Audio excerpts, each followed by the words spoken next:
The next question I think is, I think it's going to be an upcoming interesting issue for us to tackle. As you probably all know, Apple is building some large new facility in our city. And to my surprise, they've told us that they are not going to be leaving their other properties. They are in something like 23 properties around the city. Like in my neighborhood on Bub Road, they're occupying a lot of properties. So that means 12,000 new families to Cupertino. Cupertino has 23,000 families now, so an additional 12,000 families here working in Cupertino will be an interesting thing for us to absorb.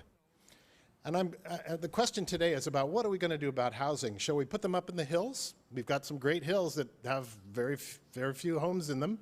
Shall we do high rises? I hear some people don't want to do any more density in the downtown area.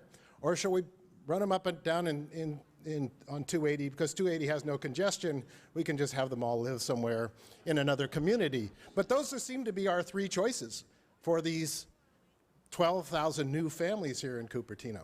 So what are we going to choose? And for this one, I think we'll start with Darcy and we'll go around the other way, just to confuse you. So Darcy, you're first up. All right, so as we're growing, we're having more density issues, and Cupertino is creating some jobs. We've done that at the Cupertino Chamber of Commerce for the last 5 years. And the economy is revitalizing, but as everyone who's been here for any appreciable amount of time knows, the economy goes up and down. Now, with respect to density, we do need to make sure that we, A, listen to residential input. At the end of the day, the people that live in Cupertino are the ones that are vested with respect to the civic engagement and the enfranchisement of the vote. But with respect to what's responsible, we have to make sure that, as Richard is saying, we take a look at what's going on in terms of the population and what makes sense with respect to the various areas around town where we could have it. But I think we need to have a balanced conversation, a civil and honest one as well, between the residents and developers coming in, and to determine what spots around town make the most sense. So I think it really is in the conversational approach that we take this, and we will be successful in the long term if we keep those principles in mind. Thanks. Barry, you're up. Since I've been on the council, this is my 5th year, so I have a little bit experience dealing with the developer and also the company. Like, for example, Apple Campus 2 project, I did run into someone say, why you guys approve it? Why don't you guys ask Apple to move somewhere else in the desert in Nebraska, Nebraska? I say, well, it's not what we asked them to do, because they have their choice. Company have to make a decision how they're going to compete, okay? For example, this morning I just went to the Silicon Valley Leadership Group Game Changer, okay? All the CEO there from the big company, bigger size, like 85,000 employee, into smaller 500 people employee company. Their question is the same. Number 1 is traffic congestion. Number 2 is housing. We got to deal with these two head on. This is Silicon Valley of the world, the high-tech center of the world, and then our public transportation is embarrassing. And housing, if we don't deal with it, find a solution, we're going to jeopardize the business side segment. So we have to deal with it. Thank you. So what are we going to do with those 12,000 new families? As an entrepreneur, I have traveled around the world when I had my own business. And one of the things I learned from all the other cities internationally is we are not the first city to face this problem. There are many cities like Tokyo, Shanghai, Beijing, Paris, London, all face similar problems when they have a premier company that has just entered their city space. So one of the key features of all these big cities, how they deal with it, is to significantly increase the public transportation scheme. If you look at, in addition to the Apple campus, we also have 20,000 plus DeAnza students that's commuting to our city every day. So the best scheme for us is, in order to maintain our vibrant growth economically, we want to invite these additional students and employees come to Cupertino. But at the same time, we need to rebuild our infrastructure for public transportation so they do not have to live in Cupertino.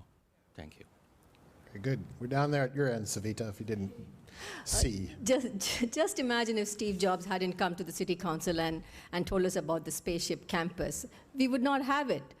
Yes, there are challenges, and we need to balance housing growth with traffic and everything else. But we need to keep in mind that these challenges are what we face in a growing city. They are growing pains, and we need to figure out a way how to address them. And I do know that the state does mandate that we add additional over about 1,000 units. And if we do that along the transit corridor, then that will help us at least with mitigation of traffic and have people use the public transit. And also request VTA to designate some areas as the development area, the priority development area. Then we'll get more funds from VTA for that. And if we work on it with a holistic approach, I'm sure together we'll find something that will suit all residents and make it convenient for them to get to work. Thank you. You're up, Robert. The growth of the city is coming whether we like it or not. It's unavoidable. It's going to happen. We need to make sure it's done in a responsible manner that doesn't impact our way of life that we are already accustomed to here. We need to make sure it doesn't impact our emergency service response times, and we need to make sure it doesn't create more traffic and congestion on our city streets. We need to look at alternative methods of transportation to address the oncoming flood of more cars hitting our streets every day. We're going to have major congestion from this project, and we need to mitigate it as soon as possible with any alternative methods we can find. Thank you. Mark? I think it's great that Apple decided to stay in our town, and I think it's great that we were able to retain them. Most of their employees already don't live in Cupertino. For those of you that were watching the last meeting when the campus was approved, near the end of the meeting, I asked Apple if they were willing to contribute to a traffic study to figure out if we could do something to improve traffic congestion around their campus. And they agreed to put up $1 million toward that study and to help in the future. These are the things you can kind of do. With regards to housing, I feel that the most important thing you can do as an elected official is actually represent the people who elected you. And the people in this town don't want a lot of high-density housing. In the couple years before I was elected, there was 10 times as much high-density housing approved as has been approved since I've been on the council. Thank you. Don, final word. Yeah, in the past 4 years as a planning commissioner, and my colleague Martin Miller was chair, and now is Paul Brophy. We're facing similar question almost every month. The residents come into our public hearing and challenge the decision, and you can view the TV review on the city website.